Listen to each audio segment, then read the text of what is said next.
তোমাদের সঙ্গে নিয়ে আরও একটা নতুন দিন শুরু করলাম। আশা করি তোমরা সবাই ভালো আছো, সুস্থ আছো। আমিও ভালো আছি। সকালে ঘুম থেকে উঠে চায়ের পালা শেষ করে আবার চলে এলাম রান্নাবাটি খেলতে। তো রান্নাবাটি জোগাড় করে নিয়েছি, এবার রান্নাটা শুরুই করে দিয়েছি। রান্নাবাটি তো খেলা বলো, ছোটোবেলায় রান্নাবাটি খেলেছি। আমার মনে হয় প্রতিটা মেয়েই ছোটোবেলায় রান্নাবাটি খেলতে পছন্দ করে। আমরাও অনেক খেলেছি। গাছের নিচে আমাদের বাড়ির সামনে একটা গাছ ছিল, কাঁঠাল গাছ। ওই কাঁঠাল গাছের গোড়াটা এত সুন্দর ছিল, মানে একদম একটা রান্নাঘরের মতো, মানে গাছটার শেকড়গুলো দিয়ে মানে একটা ঘর হয়ে যেত, মানে খেলার ঘর ওরকম করে দেওয়া ছিল শেকড়গুলো। আর ওগুলোর মাঝখানে রান্নাবাটি খেলতাম, গাছের পাতা, নারকেলের মালাই এগুলো দিয়ে।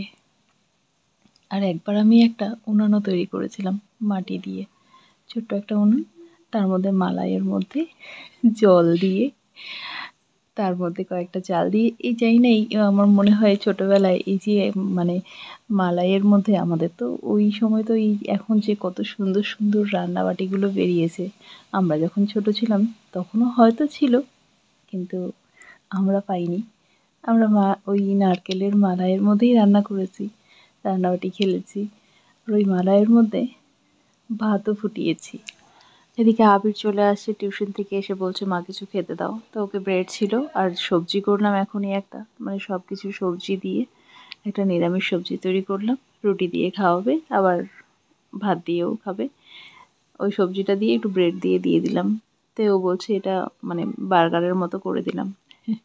আয়ান ভীষণ খুশি হয় এভাবে, মানে ব্রেড দিয়ে এমন করে দিলে বার্গারের মতো হয়, ওটা ভীষণ পছন্দ করে। আর এদিকে দেখো আমি মানে ছোলার ডাল, কুকারে ছোলার ডালটা ফুটিয়েছি, রুটি করছি, আর সবজি হয়ে গেছে, ভাতও হয়ে গেছে। ভয়েসটা দেওয়ার সময় সেই ছোটোবেলার কথা মনে করে মানে সত্যিই মানে সেই ছোটোবেলার দিনগুলোকে মিস করছি। তোমরা কেউ মিস করছো কিনা জানিও। ফটাফট কাজগুলো করছি কারণ একটু বেরোবো। আর তার মাঝখানে এসে আমাদের পুচকি অ্যানি এসে যেন ও কিছু একটা বায়না করছিল। অ্যানিও রান্নাবাটি খেলে দেখি, মাঝে মধ্যে ওর সঙ্গেও খেলি। ওকে এবার আমি একটা রান্নাবাটি এনে দিয়েছি ওখান থেকে, দিল্লির থেকে আয়নের জন্য ওই ট্রাক ওগুলো নিয়েছি ছেলেদের জন্য, আর ওর জন্য একটা রান্নাবাটি। তোমাদের দেখানোই হয়নি যে আরও কি কি নিয়েছি। চলো নেক্সট ভিডিওতে তোমাদের ওগুলো দেখাবো, আরও কি কি নিয়েছি। বেশি কিছু না, যতটুকুই নিয়েছি সেটা দেখাবো তোমাদের, কেমন? সঙ্গে থাকো। গুড মর্নিং, বাচ্চা 11:15, আর একটু কাজে বেরোচ্ছি, তাড়াতাড়ি ফিরবো কারণ রান্না কমপ্লিট হয়নি। কিছু কিছু করে যে সকালের দিকটা কমপ্লিট হলো, দুপুরের রান্নাটা ফিরে পরে করব। Welcome back to my channel, আমার আরও একটা নতুন ব্লগে। আর আজকে হলো শনিবার। চলো তাড়াতাড়ি আসতে হবে। এই জায়গাটা তোমাদের অনেকেরই পরিচিত যারা মন দিয়ে আমার ব্লগগুলো দেখো। তো এটা হলো আমাদের এখানকার ব্যাংক। আমি এসেছিলাম আর একদমই ফাঁকা ছিল, মানে আসার সঙ্গে সঙ্গেই কাজ হয়ে গেল। তারপর ওখান থেকে সোজা চলে এলাম বাবার এখানে। এসে দেখি বাবা বাগানে কাজ করছে। আমি যখনই আসি, সে মানে দুপুরবেলা হোক সকালবেলা হোক, বাবা বাগানেই থাকে। এই বাবার ছোট্ট বাগান দেখো কি সুন্দর। অনেক কিছু আছে এখানে, অনেক গাছ, কিন্তু অত সময় নেই মানে একটা একটা করে দেখানোর, তাই এই এক ঝলক দেখালাম। এই ফুলটা কি সুন্দর না, দেখো কালারটাও যেমন, দেখতেও তেমন, আর প্রচুর ফোটে ফুলটা, খুব ভালো লাগছিল।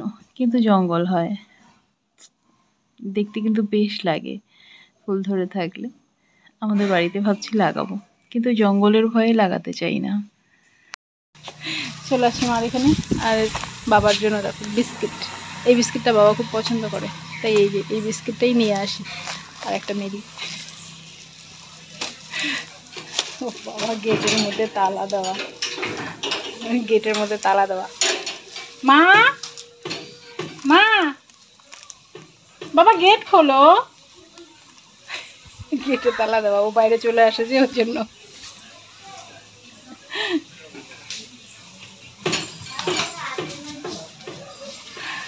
তালা কি তোমার জন্য? তুমি কেন বের হয়ে যাও তাহলে? হ্যাঁ, গেটে তালা দেওয়া, এই যে ওর জন্য।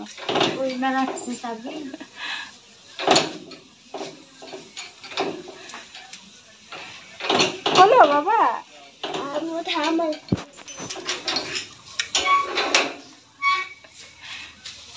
কি শান্ত দেখো, ওর জন্য গেটের ঘরের মতো তালা, মানে দিনের বেলাও তালা দিতে লাগে, তাই না? দাদুর রাখো, দাদুর একটা তোমার একটা দাদুর, ঠিক আছে? কোনটা তোমার? আচ্ছা ঠিক আছে, মেরিটা ও নিল, ঠিক আছে।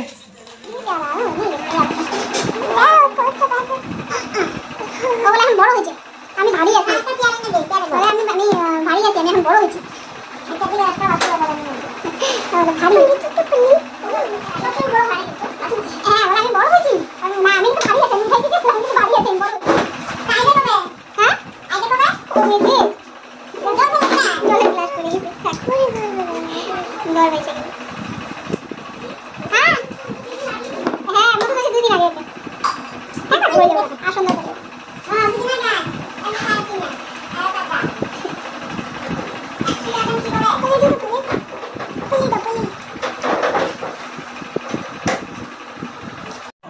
তো এখানে ভাত খাচ্ছিলাম আর বকবক করছিলাম হলো মা বলছিল কবে আসবো আমি, মানে আমাদের অন্নপ্রাশন যে পুচকির, তো কবে আসবো আমি। মধু নেমন্তন্ন করে গেছে আর বলে গেছে দিদি 2 দিন আগে আসবে। তো সেটাই মা বলছে যে কবে আসবো, টাইম তো বেশি নেই, বৃহস্পতিবার, হাতে গোনা কয়েকটা দিন। সেই জন্যই বলছিলাম যে দূরে বাড়ি হলে ভালো হয়, দূরে বাড়ি হলে বেশ 2-4 দিন আগে গিয়ে থাকা যায় বাড়িতে, বলো? চলো চলো বেরিয়ে যাচ্ছি, চলো যাচ্ছি এবার বাড়ি। বেশি বাজে না, 12টা বাজে। আমি চলে যাব 10-15 মিনিটের মধ্যে বাড়ি চলে যাব, গিয়ে রান্নাবান্না। তাই আর বেশিক্ষণ বসলাম না, বাড়ি থেকে কিছু খেয়ে আসিনি না, আর জানি যে মার এখানে আসবো, ওখানে তো একটু খাবোই, তাই আর বাড়িতে খাইনি। দেখো সেদিন তোমাদের বলছিলাম না একটা বেগুনি কালারের ফুল হয়, খুব ভালো লাগে, আমি এই ফুলটার কথা বলছিলাম, গতকালকেই বলছিলাম।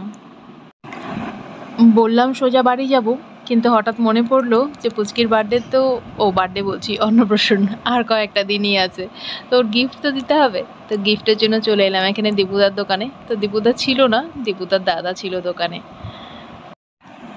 যদিও অর্ডারটা করা ছিল আমার, দীপুদাকে ফোনে অর্ডার করে দিয়েছিলাম, শুধু আজকে কিছুটা পেমেন্ট করে গেলাম।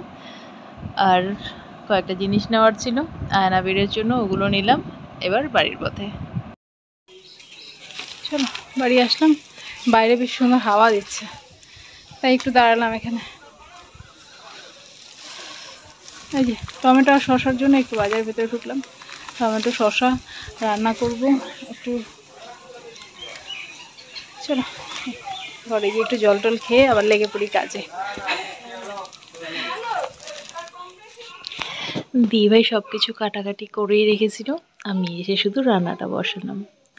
আলু পটলের ডালনা হবে, আর কচু শাক হয়েছে, আর ছোলার ডাল হয়েছে, ওগুলো হয়ে গেছে। এখন আলু পটলের ডালনাটা হবে, ব্যাস, তাহলে রান্না কমপ্লিট হয়ে যাবে। আর তারপর আবার গাছের কাঁকরোল আছে, ওগুলো ভাজবো, ওগুলো খাবার সময় ভাজবো। এখন আমাদের বেশ কয়েকটা গাছ আছে, আর প্রতিদিনই 2-1টা করে উঠবেই। আর আমি কাঁকরোল ভাজি খেতে ভীষণ ভালোবাসি, ওটার যে একটা গন্ধ, কাঁকরোল ভাজার যে গন্ধটা, সেটাই আমার ভীষণ ভালো লাগে। এখন আর পটল ভাজি খেতে ভালো লাগে না আগের মতো। আর দেখো শসাটা নিয়ে এলাম, একদম কচি, খুব ভালো ছিল শসাটা, ওকে একটু কেটে দিলাম। Good evening.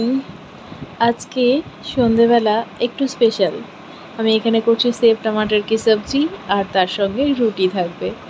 আজকে স্পেশাল এই জন্যই কারণ আজকে ননদ এসছে বলতে এই এখনই, মানে সন্ধেবেলায়। হঠাৎ আমি ভিডিও এডিট করছি, হঠাৎ দেখি ও এসে হাজির। তো অনেকদিন বাদে এলো, আমি ঘুরে আসার পরও আসেইনি, তা অনেকদিন বাদে এলো, ভালো লাগলো। হঠাৎ করে এমন মানে লোকজন চলে এলে না ভালো লাগে, তবে সকালের দিকটা আসলে আরও বেশি ভালো লাগে। যতই বলো মানে হঠাৎ করে যদি বাড়িতে লোকজন আসে, তাহলে বাড়ির মানে আমাদের একঘেয়েমি যে কাজগুলো থাকে সেটার থেকে একটুখানি বিরতি পাওয়া যায়। তো এখানে এই যে পরোটা করে দিলাম, আর এই সবজিটা কিন্তু খেতে দারুণ হয়, ওরও ভীষণ পছন্দ হয়েছে। না কম্বল গায়ে। তা ওরা চলে যাচ্ছে, ও তো ক্যামেরার সামনে আসে না, তাই জাস্ট একটুখানি তুলে ধরলাম। দেখ লাইটগুলো হওয়াতে একদম দিনের মতো আলো। ওই যে ননদ চলে গেল, এই অবধি দিয়ে গেলাম। দেখো আমি যাই না এই জায়গাটা, সকালে স্কুল থেকে যাওয়ার সময় এই অবধি দিয়ে গেলাম। এই লাইটটার জন্য আলো, এই যে বড় লাইটটা। চলো ঘরে যাই। আজকের ব্লগটা তবে এখানেই শেষ করছি। সবাই ভালো থেকো, সুস্থ থেকো, সাবধানে থেকো। আর ভিডিওটা ভালো লেগে থাকলে একটা লাইক করে দিও। Good night.